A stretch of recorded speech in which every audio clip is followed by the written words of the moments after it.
Добро, јас прво би сакал да искористам оваа прилика пред да почнам да го образложам амандманот, да дадам една забелешка на председавачот со Комисијата за европски прашања, што при гласањето за предлогот на пратеничката група на ВМРО ДПМН да имаме точка за јавна расправа, господјата Арта Билали Зендели кажа дека резултатот е 9 пратеници против, а 7 за.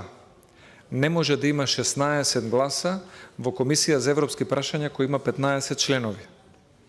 И затоа барав да реагирам процедурално, не се дозволи да биде реагирано, но и тие што броеле, и тие кои што председавале, треба да знаат дека не може во комисијата да има еден глас повеќе од тоа колку има членови таа комисија. Може да има помалку, ако некој е одсутен. Но затоа сметам дека вакви грешки, кога се носат сериозни одлуки, не се дозволиви, особено не за вакви контраверзни прашања, каде што целта е оние кои што плателе данок да платјат уште повеќе на сметка на оние кои што не плателе данок и веројатно нема да го платјат ни во иднина. Но да преминам на амандманската расправа.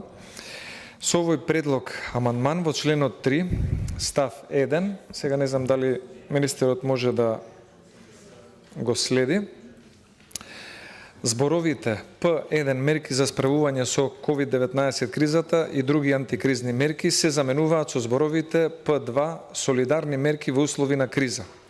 Во ставот 2 зборовите член 22 од се бришат.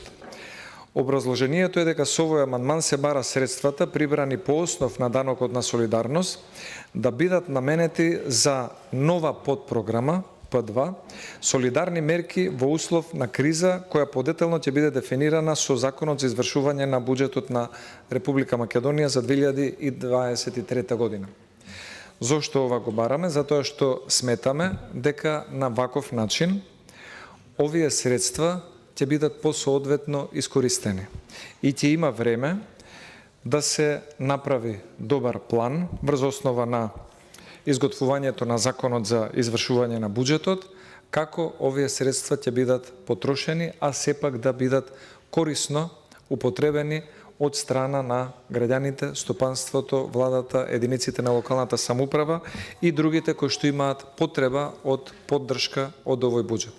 Бидејќи сметам дека со ваквиот сегашен предложен текст испаѓа дека овој предлог закон за солидарен еднократен данок е само собирање на дополнителни пари за да се покријат дупките направени со Бехтел НК, со скриениот таен договор со Бехтел НК, преку кој одредени членови на владата добија провизии, а државата доби нови долгови.